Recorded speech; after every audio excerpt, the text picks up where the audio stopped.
The Tim Heale Podcasts. Ordinary people's extraordinary stories. Welcome to the Tim Heale Podcast. In this episode, I'm going to have a chat with Daniela. Daniela is going to tell us all about her life. So Daniela, if you can tell me where and when you were born, if you can describe what it was like where you grew up, the schools you went to, and the education that you received. Hello, Tim. Thank you so much for having me. It is good to see You you are again. welcome. Yes, and well, I think I want to tell a little bit how we met. I mean, you've been on my podcast. Oh, yes. Yes, because everyone has a story, and you share your story, which was fascinating, and it's coming up soon. And then you invited me, which I am super honored that you are having me here to tell my story. Yes, this is what it's all about. Yes. So, Where I was born. First, I think you need to know that my father was German and grew up in Spain, and my mother was half Venezuela and half from my grandfather was from the north of Spain, and so they met, and I was born in Barcelona, Spain. Barcelona. In I've been Barcelona, to Barcelona many times. yes, it's a beautiful city. Mm. I was here. I was there only about 8 months. And after that, my parents decided to take a ship, like a cruise ship, I guess, to go to Venezuela and go and live there. So that was kind of like, I think it's not dating me, but I see it or I imagine it like it was a long time ago when people used to travel on boats instead of on planes, moving So especially. it's a bit like the old £10 pom. Yes. So where we had the Brits used to take a boat, it cost them £10 to go to Australia, Oh, wow. and that was all done by boat, and that was during the 60s and 70s, I guess. Maybe. Okay. Yeah. Well, there you go. I don't know much about that, but I know this happened.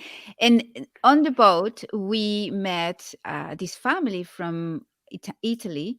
Well, the wife was from Spain, and the husband was from Italy. And they were moving. They were going to Venezuela too, because in Venezuela you had a huge immigrants from Portugal, Italy, and Spain, and so they were going there too. And I mentioned this family because I grew up with them in a way.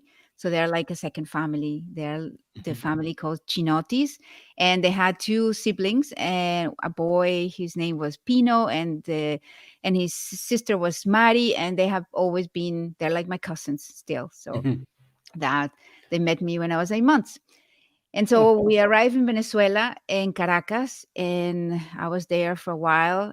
We were living in my grandparents' house because I think in Latin America it's kind of not common that you live in close to your grandparents or in with your grandparents.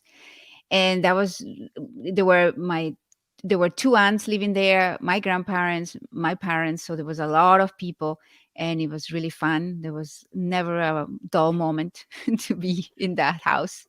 No shortage of babysitters either, by the sound of it. Yes, that's for sure.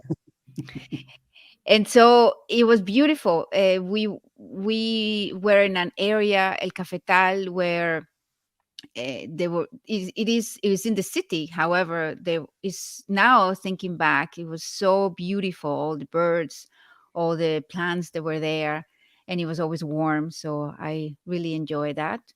And I was there only until I was 4, because when I turned 2, my dad uh, got sick, had a kidney disease, and so 2 years later, they decided to go to Spain and to get treatments and stuff. And so we went to Madrid, back to Madrid to Spain, and I was there for 2 years, 2.5 years. And so I remember how beautiful it was, the city. I remember walking around with my mom to a park called El Retiro, and we always had corn of olive that we will buy in the market, and we will be picking that through the walk, which is very different from having chips.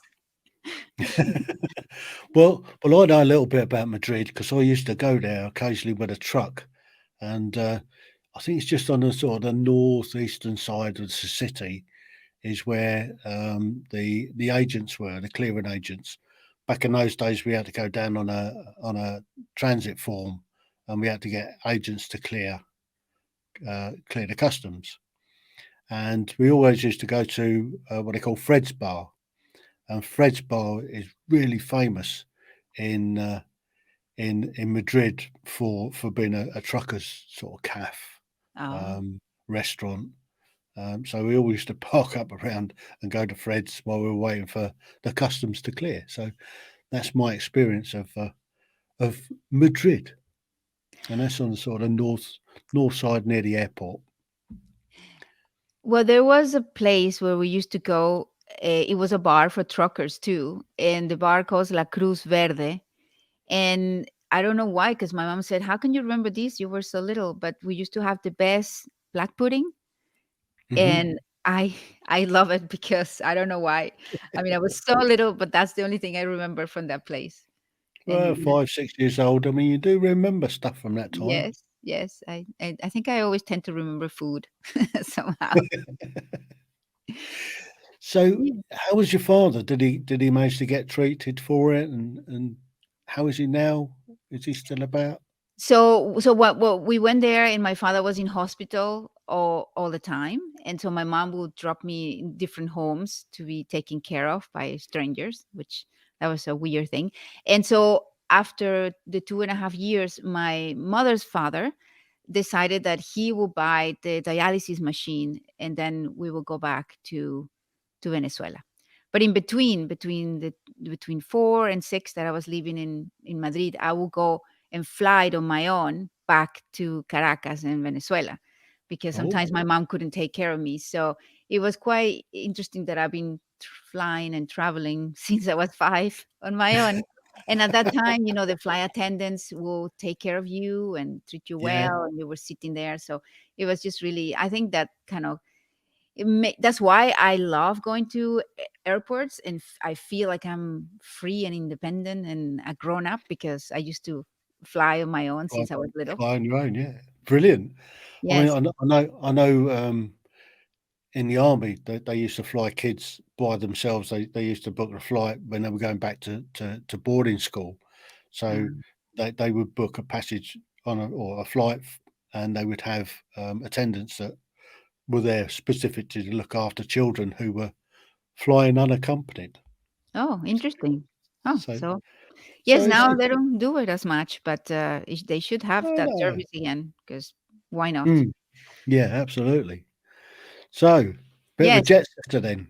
Yes, so we went back to Venezuela, and so my dad, we had the dialysis machine at home, and my father was told that he was, usually people every year for somebody with dialysis is like 7 years.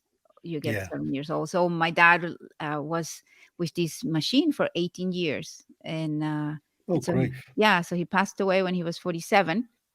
uh, and all the doctors were impressed at how long it lasts, because dialysis machine at that time, the whole process will last like eight Mm. 8 hours. Well, now it's I think 4 or less, but 8 hours of doing, cleaning of your blood and stuff. So that was a lot. Must have been a half decent machine then. Yes, yes. And so, Mm. yeah, so I was in Venezuela, and because my father was German, they sent me to a German school, the Humboldt Schule, and it was like maybe half an hour away from home, and I would Mm. take the bus, and it was and also because I was in Spain and in Venezuela, I did preschool and many times, in every time that I was in Venezuela, then when I was in Madrid. And so it was really confusing for me, the words, like in Spain they will say different words that in Venezuela, in the Spanish from Yeah. Venezuela. So those are little things that you remember. You're like, what? I thought I spoke the language, but it's not that way. And so when I started the German school, I never did kindergarten, because Mm. I did so many preschools that I didn't have to, I didn't have to do kindergarten. So I went straight to um, something that is between first grade and kindergarten that they Yeah. have in Venezuela. And yeah, that we So were, so did you travel there by yourself? Did you get on the bus by yourself? no, no, that was Uh, school bus. Yes. yeah, And but did you so travel by yourself on the school bus? Did Because I mean, you obviously a transatlantic jet setter traveling by yourself. I guess the bus half an hour away to school would be nothing for you. Yes, of course. But you just have to, the school there starts at 7, which I think in Yeah, England too, right? Here yeah, they, they're around. Yeah, yeah. we have a well, kind of kindergarten. We call it nursery school, and then you Mm. get infant school up to the age of about 6.5, 7, and then they go to what they call junior school. Ah, So yeah. yeah. So here the school started at 7, and then it ended at around 12 or 2 o'clock. I don't remember very well, but I have to say that because Venezuelan, we had very patriotic thing. We have to listen to the national anthem every at 7 o'clock and at 2 o'clock. And so it was just quite incredible because that's something that I haven't seen here where we live now in Canada. Mm. But yeah, so the school was amazing. I went there all the way from elementary to high school. It was each class we were like two classes, A and B, and then we had there were no more than, I don't know, 30 kids in each class or less, and so we've been together for all this time. Mm. So were you speaking German in this school? It was more like German immersion. So we had 1 hour that we had to take of German class, and everything else was in Spanish. But Mhm. they had also the German section where all the Germans of, people that were working in Venezuela for a while or for just a short period, they had their kids there, and the whole classes were only in German. So we had the Venezuelan section and the German section. Mm. So you learnt to speak German as well at an early age? Yes, so I did learn that, and but I learned more because when I was 11, so we were every summer we would go to Spain or we would go on vacations, mostly to Spain. And then when I was 11, my dad sent me to Germany to people's homes that I didn't know. Mm. And so it was kind of like, no, it wasn't an exchange because nobody came to Venezuela because I guess nobody wanted to come to a third world country. But I went to little small towns, and to me it was again, wow, how incredible freedom. Because in Venezuela, it was dangerous in Caracas, so you wouldn't Yeah. just walk on your own on the streets, and everything was kind of driving as well, or taking the bus with an adult. And so here I am, 11 years old. They gave me a bicycle, and I could just go into town everywhere. And I thought, wow, I'm free. I'm such a grown Uh, up.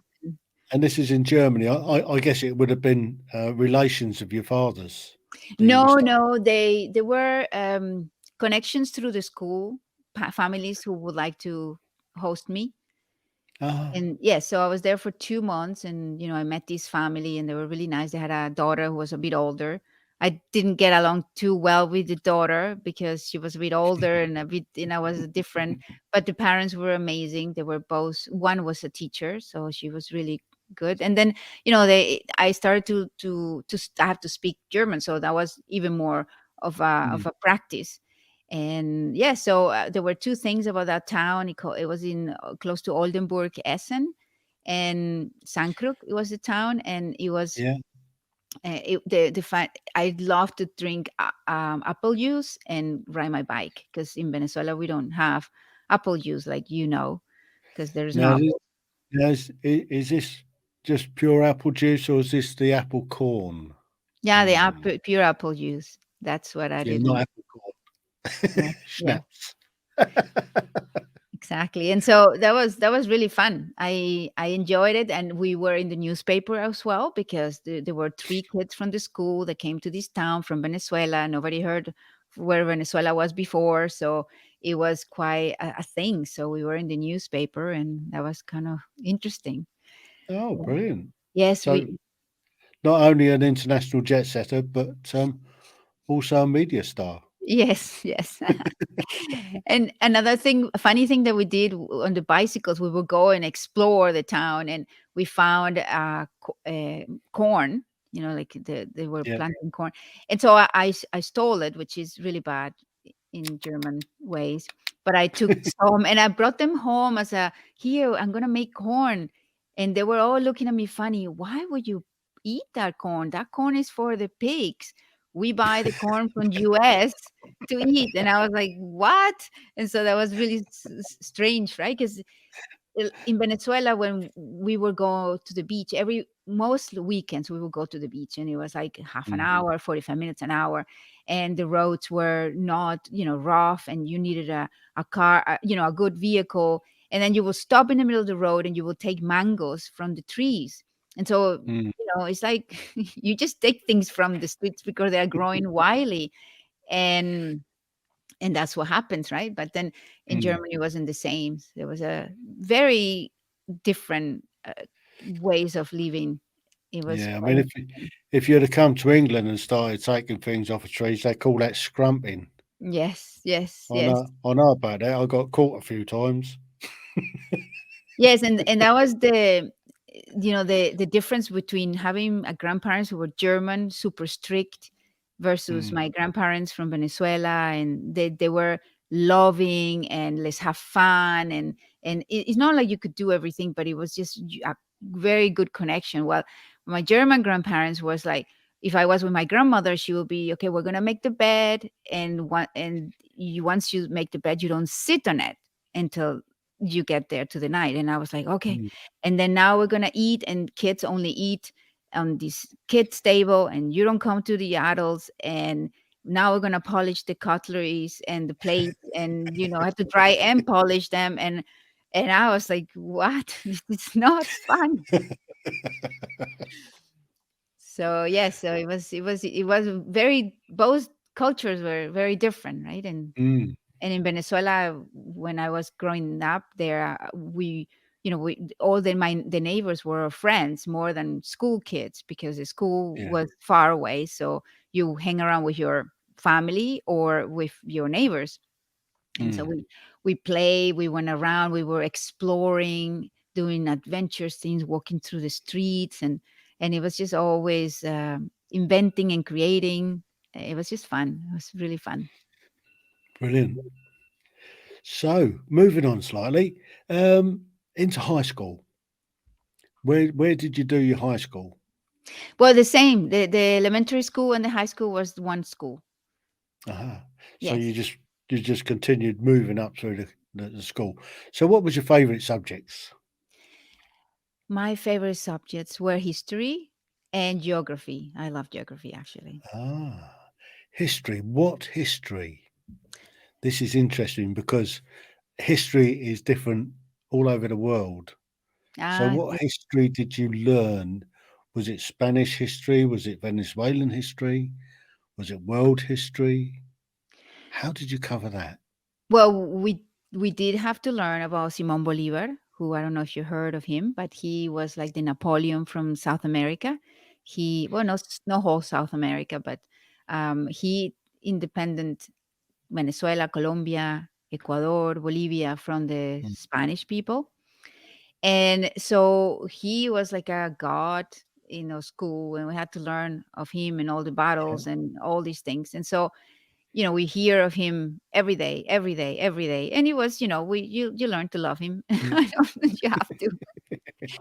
And so that was one part of the history, but we learn a lot about history, about Mesopotamia, about the Egyptians, about the wars, the everything, the Romans, and obviously not specific about England or not specific about Canada, but it was a world knowledge of that, yeah, which, comparing with what my kids have learned in school here, is they I don't think is as the same. yeah. It's not as a wide curriculum as that you've had. Obviously, I Yes, mean yes. that must be fascinating. I mean, because you've got all that South American history, and then you've got the world history. So, um, yeah, Yes, and I and guess you being such a world traveller, the geography must have come easy for you. well, it was only 12 when I had to learn all the rivers, all the mountains, and the cities of the world, right? And so I had an exam, and I got 20 was the maximum grade, and I got 19.5, and I was so upset because I knew all the rivers. And that was my first lesson about when you make a mistake, that's what you remember. Because the only river that I didn't remember, and that's why I didn't get 20 out of 20, is the only river I remember now still. Yeah. So And which river was that?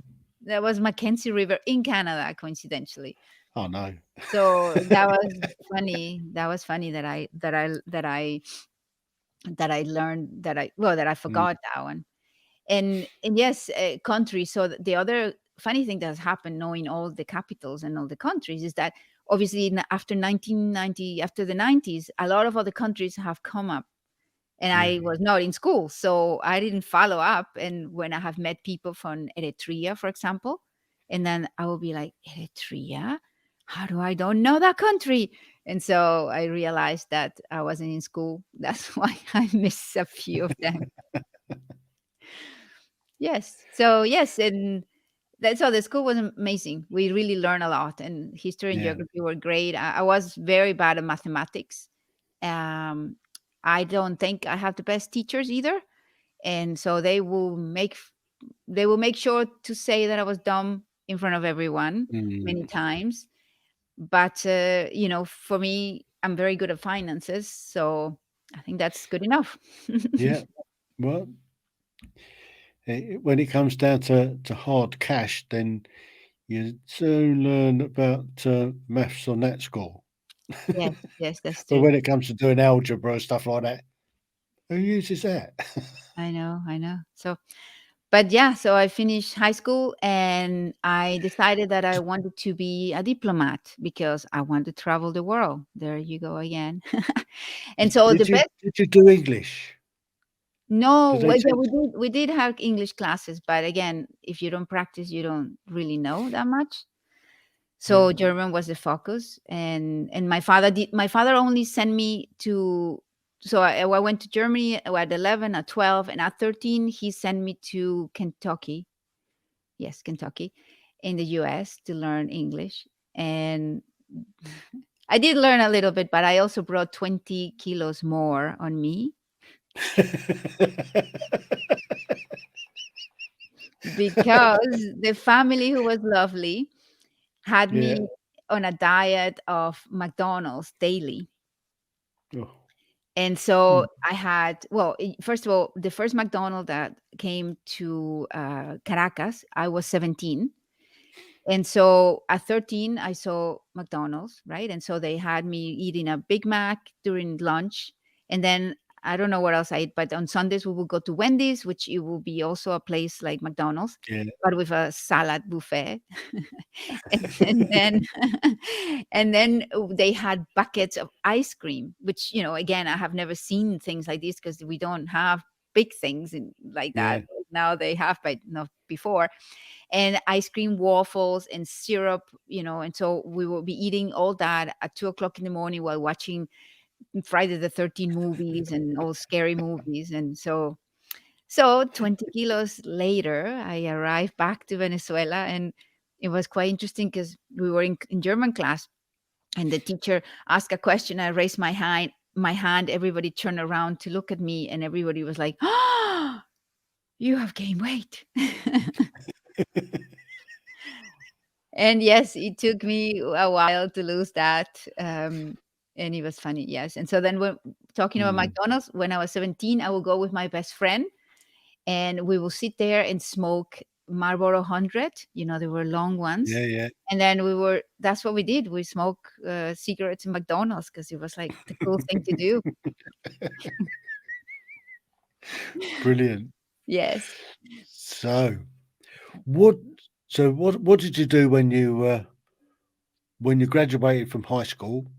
Did you go to university So I after? I wanted to, yes, so I wanted to go. I wanted to be a diplomat, and so the way of doing it was studying international studies and then or law, right? And so my mom's friends who were advising me that it will be best to have a law degree, and then in order to get to be a diplomat. So it was all very well planned and organized. And so in Venezuela, when you go to university, you go and study what you need to study. Like in here in North Yeah. America, you just, I don't know, you do 2 years of something else that you apparently didn't learn in high school. I'm just criticizing. I'm sorry, but so it was straight university, and you could go to private or you could have public universities too. Yeah. And so I went to a private university because my dad believed that at the end, with all the strikes and stuff, it would be cheaper to pay the university than wait until I graduate from a public university. Hmm. And so I picked the university to study law. And of course, I didn't know that I perhaps had some ADD, and it was hard for me to memorize all the things that they were saying and the teachers. So I did the first year, and I did very good. And then the second year, I did good except for one subject, but I was struggling. It was really hard because, the teachers would talk for an hour. They were not teachers, they were just Yeah. lawyers, all people, very old.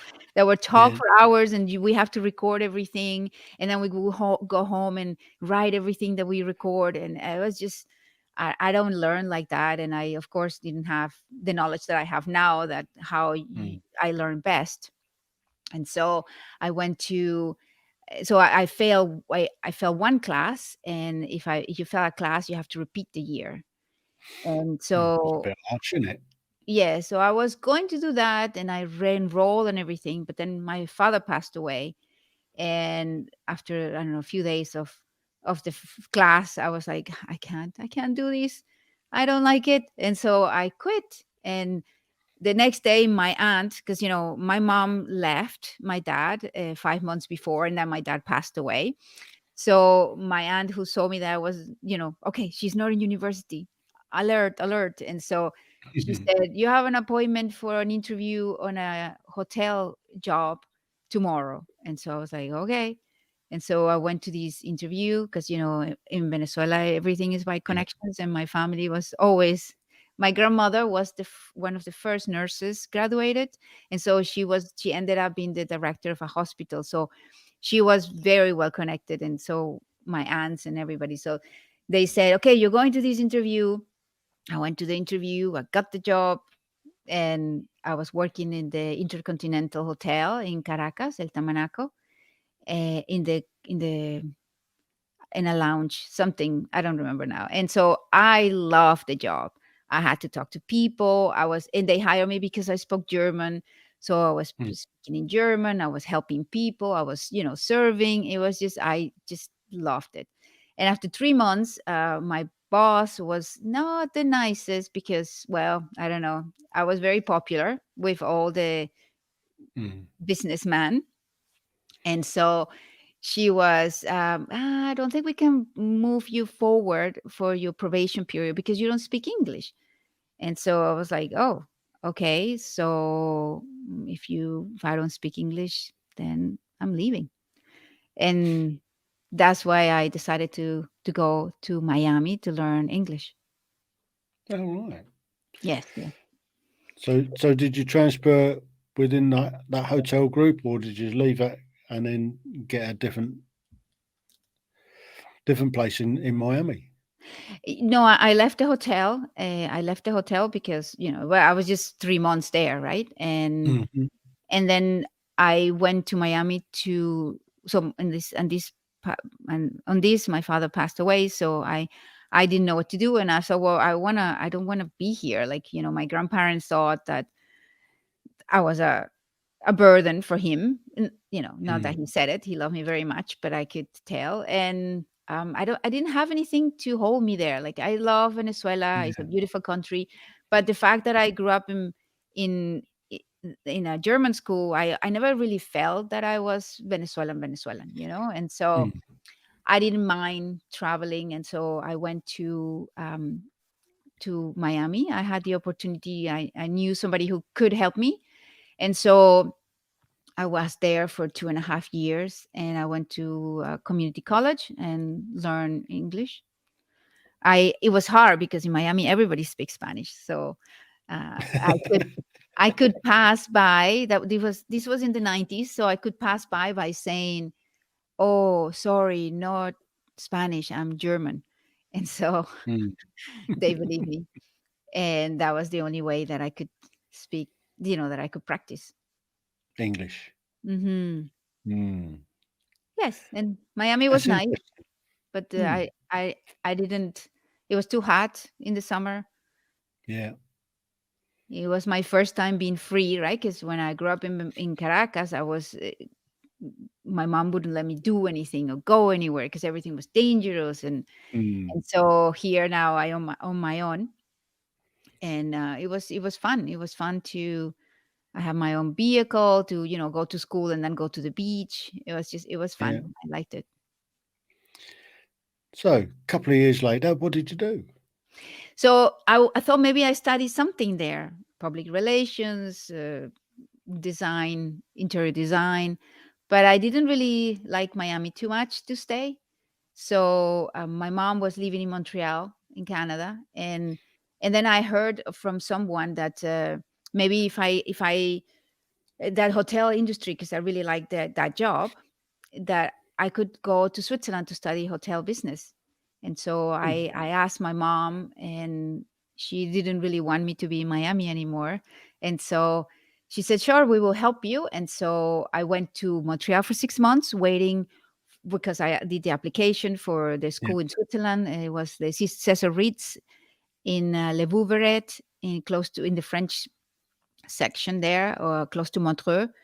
And so I went to the school there in January. So I was from June to December in Montreal, and then Yeah. I went to Switzerland in January 1992. Ah. And learning the hotel trade. Yes, yes. And yeah, so it was a long trip. And I went to when I went to Switzerland and to the school, the first day I met his Spanish friend Delia, and it was so much fun. And she was just full of energy, and obviously she spoke Spanish, so that was Mm. wonderful. And then we were going through the school, and I see this guy who's playing pool with other guys, and he had hair until like a Colombo's hair, and he's playing pool. He has a bandana, and I said to my friend, "Oh my God, they're really weird people in this school." And then I'm married to him, so that's kind of funny. And are you still married to him? Yes, yes, I'm married to him. This is young Dave, is it? Yes, this is Dave. So, when did you graduate? So I graduated in '94 from hotel school, and then so Dave says, well, he's going back to England, and I'm going back to Venezuela. And when I went to Venezuela, I was going to work in the same hotel because the general manager really wanted me to be there. Mhm. And he said, "You need to do sales." And I'm like, "No, I don't want to do sales." But I don't want to do sales, Tim, because in South America, women do good sales because, they want the women to use their power. Mm. And I Yeah. always have been against that. So I said no. And it's funny because I actually think that my life would have gone in a different direction if I knew that actually I'm very good at sales. So Mm. and so then I said, "No, I want front desk." And then he said, "Okay, well, go to the front desk." And then the guy at the front desk, he said that he was gonna pay me $300 a month. And I was like, "How am I going to travel with that?" And I didn't think the math would do. And so I called Dave and say, "Hey, would you mind if I go to England and you help me?" And he's like, "Yes, come, come." And that's it. I took my luggage again and went to London. Ah. Of course, first I had a wonderful 5 months in Venezuela with Yeah. going to the beach and trying, enjoying it life very much. And then when you arrive in England, I don't know what month it was, but it wasn't sunny. Everything was gray. I was like, "What have I done? Where's the sun, the colors, the greens?" Mm. Yes, so that So wasn't. you arrived in the winter then? I don't know. Maybe it was the spring. I'm not sure, but yeah, I arrived there, and and this is funny. Dave was waiting for me with flowers, Ah, and it's I very thought, romantic of I him. know, right? You wait for this story. And so So we were staying. He was working in a hotel at the airport, and he had the staff accommodation. We were not allowed to have another person, but we were sleeping in a twin bed, two of us, Mm. while we were figuring out what it is. I already had a connection from a hotel at the Hilton in London, so I was going to get a job.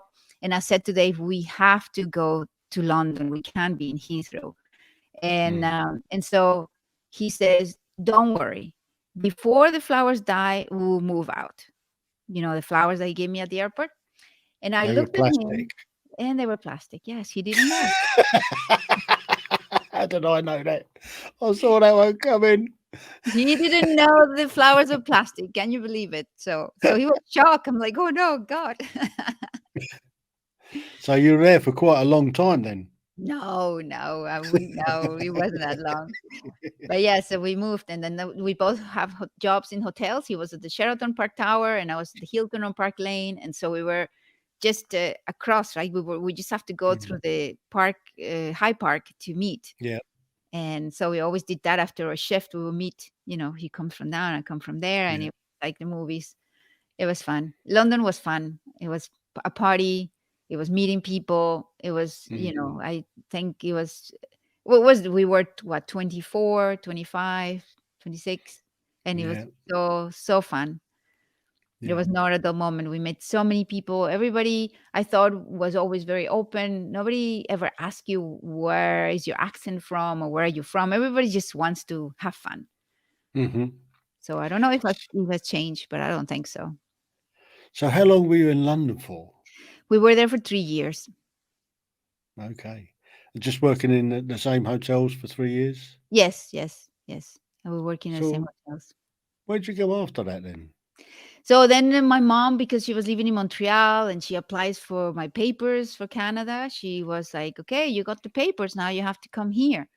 And I was like, no, I don't want to go to Canada. And, but Dave was, Montreal, I didn't speak French enough to go and live there and work there. And also the snow, right? It was a big issue. So Dave and I, we decided, my stepfather sent me a postcard from Vancouver, and I thought, okay, well, that looks good, and we Mm. can come. Let's go to Vancouver and move to Vancouver, and so we came here.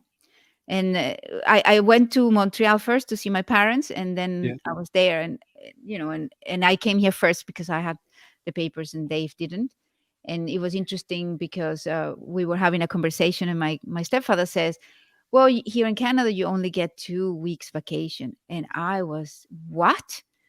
And I just hold the chair, and I just wanted to stand up and run. No, no, no, no, no. I'm not coming Stop here. the bus. I want to get off. Yes. And so No way. I couldn't believe it. 2 weeks. We had 5 in England, right? And so Mm. it was a shock. That was a shock. That But is a shocker. we decided, we came. So, Dave came in July 1996.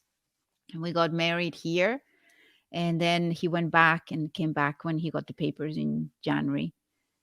And so I have worked in hotels for a few years, and then this is not England. There's not as many hotels. They don't see hotels the same Mm. way. Vancouver is not London. It is beautiful, Mm. and it has beautiful mountains, but it's not a big city, so it was different. It was different, and you did have to learn when they call it the Canadian way, and I didn't understand that. And it's not the Canadian way; it's the BC province here, because Mm. everything is tomorrow. Don't worry about it. Chill, Yeah.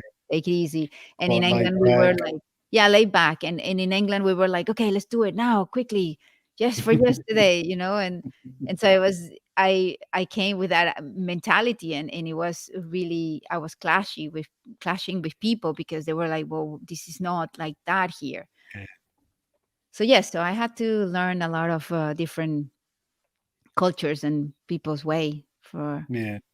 Had to change gears slightly. Hmm. Yes, I don't Calm know if down. I could go now back to a country that is on the go quickly, because I've been chill for too long. So bring us up to speed. What you're doing nowadays? So nothing. We've been here for 25 years now, and so what we created was our family. We had two amazing boys.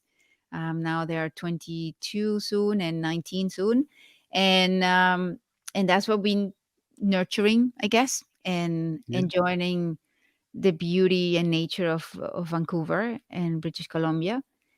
We got to know a little bit of Mexico because it's close by, and we have traveled to Costa Rica, we went to Hawaii, and like Oregon and other Washington states and whatever is yeah, closer to here.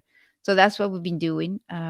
I have worked in many different industries, from hotels to nonprofit to public sectors to corporate, and like I am, like you have one guest that is, he said that he was like tiger and from Winnie the Pooh. I guess I'm like that too. I like to try different things, to learn different things, and Dave, on the opposite, he has been a good provider. He had to be a good father. So he's been working for the same position, the same job, the same company for the last 22 years, which is a lot. blimey. I know, I know. He would have been coming out on good behaviour now then. Yes, yes. I know. So that's why I said that maybe this is part two, because we have done this, but I feel like now the kids are grown up. And so now we are going to have a part two of our life. And Hmm. that will be another episode of Yeah, where we have been going for the next 50 years that we have left now. absolutely. So you're looking at retirement then. Mm. I don't know if I call it I could recommend retirement, it. but yes, I can imagine. I don't know if I want to use the word retirement, but some what did they call it in school? Oh, that word. When you take a year off. A gap year. Yeah, gap year. But anyway, I feel like retirement, but retirement means to me like you do whatever you like, and maybe you make money or maybe you don't. But Hmm. life, I feel like you're 50 and you're in prime time to be healthy and to be able to go anywhere before your brain gets too old and you just like want your ways. Although I don't think that Dave and I will be the I'll, kind of people that I'll, always want to do the same thing. I'll give you a tip. It's not the brain you got to worry about. It's the carcass. Ah, The okay. the brain's still telling me I'm running around like a 25-year-old. The Yes, carcass is saying, "Give over, you daft bugger." but some people have it. Some people lose their head before they lose their body, right? And I don't really know Oh what's worse, yeah, but yes. So this is what we will see what's going to happen now.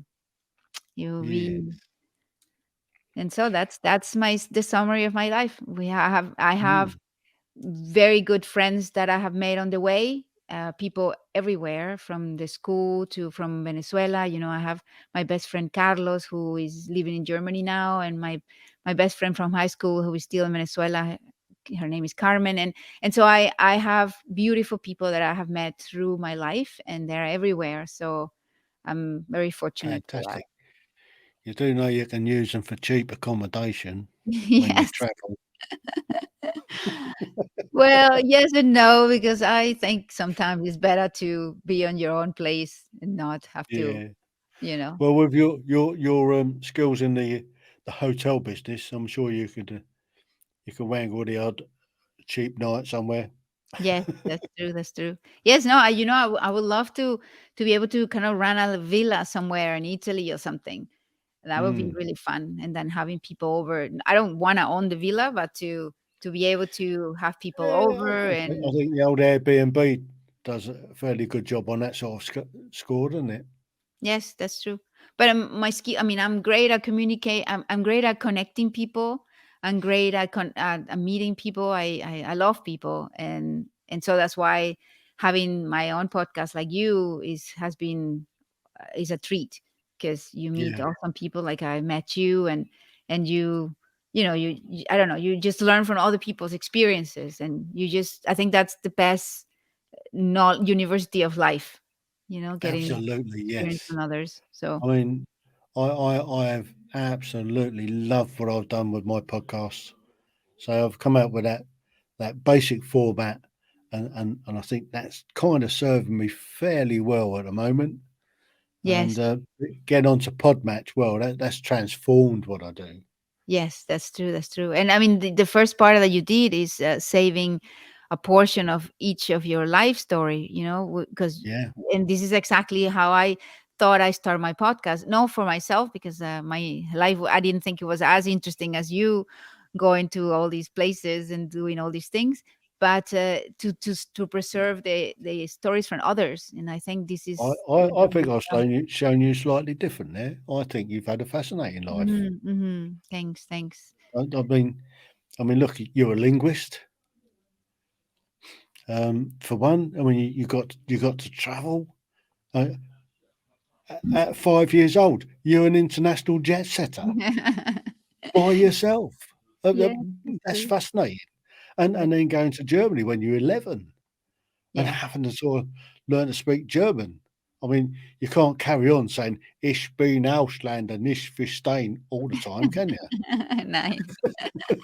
But I mean, you were traveling too, right? And so did you learn more than one language?